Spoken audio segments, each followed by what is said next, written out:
पहिल्याच पावसान पणजेचे रस्ते कशे उदका पोंदाक गेले हें तुमी पळयलेंच। ह्या पावसा पणजे शाराचें आनीक एक रूप उक्ताडार आयला।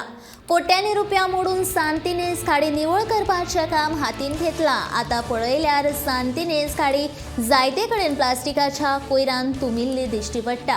कांय दिसा पयलीं चिखल मेसुराद आशिल्लो कोयर काडून खाडीचो कामराभाटांतलो वाठार निवळ केल्लो, पूण आतां परतून परिस्थिती पळयत कोयर परतून येवन तुंबला। महापालिकेन आपले पद्दतीन काम केल्लें खरें, पूण पावसान पालिकेचें काम परतून उदकान घाला। हो कोयर असोच तुंबून उरलो जाल्यार कामराभाटांत हुंवार येवपाची शक्यताय आसा।